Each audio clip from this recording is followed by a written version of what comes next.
नमस्कार दोस्तों। तो दोस्तों मैं जानता हूँ कि कल की मूवी रिलीज होकर बहुत ज़्यादा टाइम हो चुका है, बट कल की मूवी के बारे में बहुत सारे ऐसे एस्पेक्ट्स हैं जिनके बारे में अभी तक बात नहीं की गई और मुझे ऐसा लगता है कि कल की मूवी कहीं ना कहीं लैग कर रही है और मैंने कुछ पॉइंट्स ऐसे निकाले हैं कि कहाँ पे वो लैग कर रही है।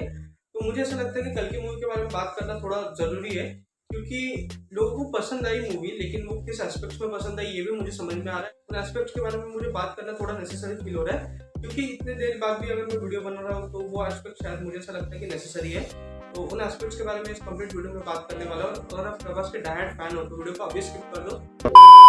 इस वीडियो में बेसिकली पॉइंट टू पॉइंट सारी चीजें एक्सप्लेन करूंगा, तो सारी चीजें डिटेल में जाने वाली है। तो नंबर 1 पॉइंट से स्टार्ट करते हैं। फर्स्ट पॉइंट आता है व्हाई डज कल की मूवी डजंट फील एक्सेप्शनल। मतलब आप खुद ही सोचो ना, एक मूवी के लिए अगर आप अप्रॉक्स 600 करोड़ लगा रहे हो, उसमें इतने इतने बड़े स्टार्स के कैमियोज है, ऊपर से आपने इतना बड़ा टॉपिक पकड़ा है भगवान कल्कि का, फिर भी ये मूवी एक्सेप्शनल फील क्यों नहीं होती? आखिर ये मूवी कहाँ पे लैग कर रही है? ऑनेस्टली स्पीकिंग कोई भी मूवी एक्सेप्शनल तब फील होती है जब वो मूवी कॉन्स्टेंटली अनप्रिडिक्टेबल चीजें through out the movie deliver करती रहे। बट हियर मुझे ऐसा लगा कि मूवी के पास लास्ट की क्लाइमैक्स से 20 मिनट्स बहुत ज्यादा इंटरेस्टिंग है। उसके अलावा इंटरवल ब्लॉक और अश्वत्थामा और भैरव की फर्स्ट फाइट अपने आप को इंटरेस्टिंग और एक अनप्रिडिक्टेबली एक्सेप्शनल ब्लॉक बनाने के लिए जो स्ट्रगल कर रहे थे ना, वो स्ट्रगल नजर तो आ रहा था लेकिन वो स्ट्रगल फील नहीं हो रहा था। और एक सबसे इंपॉर्टेंट पार्ट जो मूवी में इग्नोर किया वो है कैरेक्टर इंट्रोडक्शन। मतलब अगर भैरव के कैरेक्टर और अश्वत्थामा के कैरेक्टर को छोड़ दिया जाए तो किसी भी कैरेक्टर को प्रॉपर्ली इंट्रोड्यूस नहीं किया गया।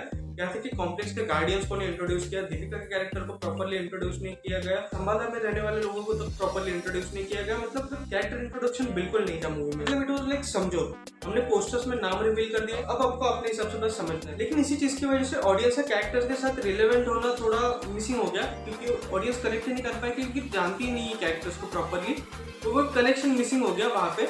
और उसी के साथ साथ मैं कहना चाहूंगा कि एंट्री के साथ क्या प्रॉब्लम थी। मतलब किसी की भी एंट्री प्रॉपर नहीं है। एक बार अश्वत्थामा की एंट्री तो भी ठीक थी, मतलब अच्छी थी, लेकिन प्रभास की एंट्री के साथ क्या प्रॉब्लम थी? मतलब लिटरली वो ऐसा लगता है कि मॉडर्न धारावाहिक में नाला सुबारा के बच्चे आके मारामारी कर रहे हैं। मतलब बिल्कुल फील नहीं होता। वो एंट्री थी, मतलब ऐसा फील ही नहीं हुआ। प्रभास की इससे बहुत अच्छी अच्छी एंट्रीज किसी भी मूवी में उठा लो, प्रभास की एंट्रीज अच्छी होती है आदि पुरुष के छोड़ के। Sorry sorry sorry sorry sorry. Point number 2 wrong inspiration. ये पॉइंट डिस्कस करने से पहले क्लिप देख लो। In India, we've grown up with so much of the epics, especially Mahabharata and Ramayana, being part of our culture and everyday life. Like, especially not just religious, but just like even just stories that we tell our kids. And so, you know, when you grow up and you're watching a lot of, I guess, foreign films which are in the either comic book space or Marvel or Spider-Man or Star Wars or any of those things, you always wonder like where are our superheroes. Nagashim sir clearly mentioned that he felt like people in our country are getting more interested in our culture, our mythology. But यहाँ पे mistake क्या हो गई कि उन्होंने reference के तौर पे पकड़ा स्टार वॉर्स या मार्वल की मूवीज को, which literally make doesn't sense। क्योंकि अगर आप लिटरली सोचो कि अगर बिरयानी में इटालियन स्पाइसेस डाले जाए तो कैसा लगेगा? What? मतलब अगर सोचने के लिए थॉट है तो ठीक लग रहा है, लेकिन टेस्ट के मामले में गड़बड़ होने वाली है कंप्लीटली। ये आप भी जानते हो, मैं भी जानता हूँ। तो it's same with the movie, क्योंकि मूवी का कोर टॉपिक इंडियन है और उसके जो कैरेक्टर्स है वो कम्प्लीटली वेस्टर्न नजर आ रहे हैं, तो उनकी जो रिलेटिविटी है वो वेस्टर्न के पास चली गई और हमारे पास वो रिलेटिविटी नहीं रह गई। क्योंकि अगर चीजें हमारे यहाँ पे होती तो रिलेटिविटी ज्यादा होती। फॉर एग्जाम्पल अगर मैं कहूँ तो अगर आप मूवी से बस सारी टेक की चीजें हटा दो और वापस सारे कैरेक्टर्स को ऐसा धोती वगैरह में इमेजिन करो, वापस जो कृष्णा वगैरह जैसे कॉस्ट्यूम्स में रहते थे वैसे कॉस्ट्यूम्स में उनको इमेजिन करो, समझो कि फ्यूचर इतना ब्रूटल हो गया कि हम टेक्निकल चीजें अफोर्ड नहीं कर सकते, वो सब सारी चीजें डिस्ट्रॉय हो चुकी है। और फॉर एग्जाम्पल जैसे कि हमें प्रॉपर ऐसा होलोग्राम टेक वगैरह उस टाइप के वेपन्स दिखाए, वो वेपन्स एग्जिस्ट नहीं करते, वो वेपन्स सारे डिस्ट्रॉय कर दो। वो वेपन्स ह्यूमंस अफोर्ड नहीं कर सकते, उसके वजह से ह्यूमंस वापस बो एंड एरो और स्वॉर्ड पे चले गए। तो वो ज्यादा मुझे ऐसा लगता है कि हाइप क्रिएट करता है। क्योंकि अगर आपको एंड के क्लाइमेक्स में मजा आया तो क्यों आया वो मजा? क्योंकि अर्जुन का जो कैरेक्टर आता है, मतलब आपको स्पॉइलर तो मैं डिस्कस कर ही सकता हूँ, भैरवा का कैरेक्टर जब कर्ण बन के आता है उसके हाथ में जब बो और एरो होते हैं तब फील आता है ना प्रॉपर कि आया सुपर हीरो। तो वो फील कंप्लीट मूवी में मिसिंग फील होता है। क्योंकि अगर मूवी में स्टार्ट टू एंड वो बो एंड एरो वाला फील लगता है ना, वो फील बहुत तगड़ा आता, तो वो फील बेसिकली मुझे बहुत ज्यादा मिसिंग लगा। उसकी वजह से हम बोलते हैं कि wrong inspiration. Point number 3 wrong example.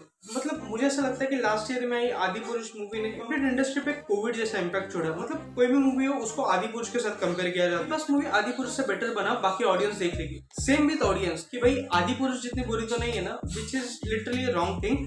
क्योंकि कोई भी मूवी हो उसको आदि पुरुष से बेटर तो होना ही है, क्योंकि वो वर्स्ट चीज थी, वो फिर से लाइफ में किसी के साथ ना हो। आदि पुरुष जैसी मूवी पूरे लाइफ में किसी के साथ ना बने, इससे पूरी मूवी भी आदि पुरुष से बेटर होनी ही चाहिए। और उसके ऊपर से अगर मैं बोलूँ, और अगर आप ऐसी हैवी वीएफएक्स वाली मूवीज बना रहे हो तो सीधा कंपैरिजन हॉलीवुड के साथ करो, जो कि लिटरली आपको मार्केटिंग में भी हेल्प होगी, विच इज गुड। और जो भी रिव्यूज या क्रिटिक्स के लो, मुझे ऑनेस्टली किसी को ऐसा रिप्लाई नहीं करना, लेकिन जो भी ऐसा कह रहे हैं ना कि हॉलीवुड को औकात दिखा दी, हॉलीवुड लेवल की फिल्म, भाई जो फिल्म बनाने में हमें 2 से 3 साल लगते हैं ना, वैसे लिटरली उनकी साल में 4 बार जाके चली भी जाती है।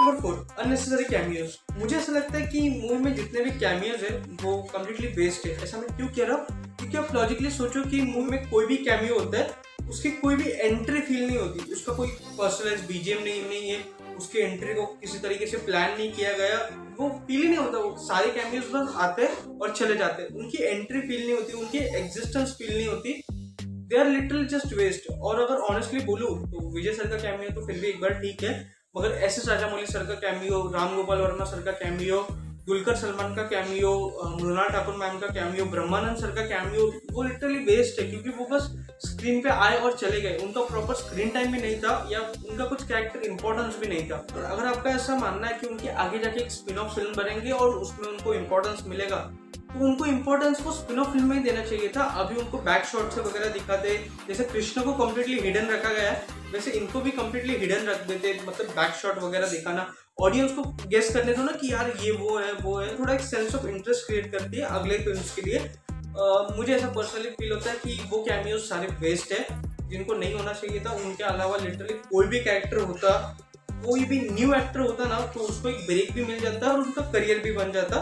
मतलब कोई भी एक्टर कर लेना अगर, तो मुझे नहीं लगता कि मूवी की रिदम खराब होगी या मूवी की स्टोरी लाइन में कुछ भी इम्पैक्ट आएगा। और अननेसेसरी कैमियोज में इसलिए कह रहा हूँ क्योंकि कोई भी एक्टर या कोई भी डायरेक्टर कह लो, अगर वो किसी मूवी में आ रहा है तो वो उसका एक स्पेसिफिक बजट लेके आता है। फॉर एग्जाम्पल 5-6 करोड़ तो अप्रॉक्स पकड़ लो आप, तो 5-6 करोड़ सेव हो जाता है और आपको अगली मूवी के लिए एक अच्छा बजट मिलता है, या इस मूवी के लिए और ज्यादा सेट पीसेस या आर्ट वर्क में आप ज्यादा कुछ एनहांस कर सकते हो चीजें, तो उस हिसाब से बजट कंस्टेंट होना ना थोड़ा इंपॉर्टेंट बन जाता है। मुझे नहीं लगता कि इतने कैमियोज की जरूरत थी, वो एडिशनल चीजें हैं जो कि नीडेड नहीं थी।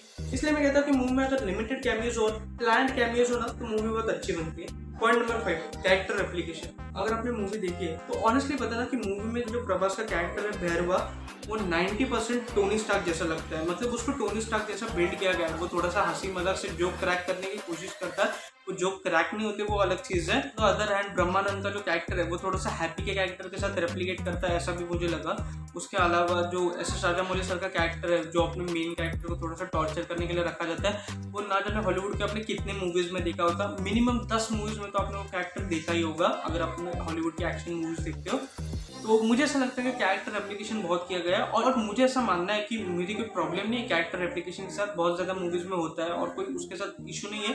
लेकिन आपका अगर कंसेप्ट इतना बड़ा हो ना, कल्कि जैसा कंसेप्ट हो ना आपका, तो मुझे नहीं लगता कि कैरेक्टर एप्लीकेशन होनी चाहिए। कैरेक्टर एप्लीकेशन आपको जितना अवॉइड कर सकते हो उतनी अवॉइड करनी चाहिए। आपको कैरेक्टर्स कम्प्लीटली न्यू लगने चाहिए। ये कैरेक्टर्स, आपकी मूवी के कैरेक्टर्स आगे जाके अलग मूवी में रेप्लिकेट होने चाहिए। आपके कैरेक्टर्स ऐसे होने चाहिए, और मुझे नहीं लगता कि ऐसा कोई कैरेक्टर है जो रेप्लिकेट किया जा सकता है। देखो, अगर ऑनेस्टली कहूँ ना तो मूवी बुरी नहीं है, मूवी अच्छी है, बट मूवी से उम्मीदें बेहतर की थी, इस वजह से मूवी में थोड़ी सी प्रॉब्लम्स नजर आती है। मुझे ऐसा लगता है कि मूवी की जो मेन स्टोरी लाइन है कलयुग वाली, वो स्टोरी लाइन बिल्कुल भी इंटरेस्टिंग फील नहीं होती या कुछ एक्साइटमेंट उसमें है नहीं, तो उस वजह से उन्होंने महाभारत वाला पोर्शन डाला। अगर आप ऑनेस्टली देखो तो महाभारत वाला जितना भी पोर्शन है वो लिटरली आपको एक्साइट करता है, हाइप अप करता है इन टर्म्स ऑफ मूवी, और विजुअल्स अच्छे हैं बट डल है। मतलब अगर फ्रेम्स में थोड़े बहुत कलर्स हो ना तो फ्रेम आंखों को अट्रैक्ट करती है। विजुअल्स कंप्लीटली डल होने की वजह से वो आंखों को अट्रैक्ट नहीं करती, विच इज अ प्रॉब्लम अगर आप गौर से देखो तो।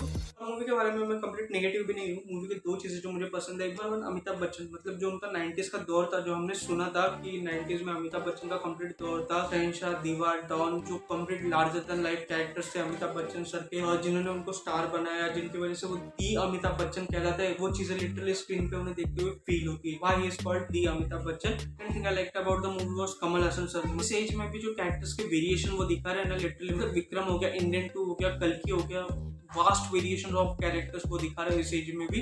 मुझे ऑनेस्टली उनके कैरेक्टर्स बहुत ज्यादा पसंद आ रहे हैं। इस मूवी में भी उनका कैरेक्टर बहुत ज्यादा तगड़ा था, वो नेक्स्ट मूवी में मुझे गारंटी है कि वो मर जाएगा और वो कैरेक्टर किसी और बॉडी में चला जाएगा और वो बॉडी वो कैरेक्टर को कम्प्लीटली कंट्रोल करेगी, which is a good thing. कल की मूवी के बारे में मेरी यही ओपिनियंस थे। आपके ओपिनियंस मुझे कमेंट सेक्शन में बताना मत भूलना। बाकी मैं आपको मिलता है अगली वीडियो में। बाय, चैनल सब्सक्राइब करना।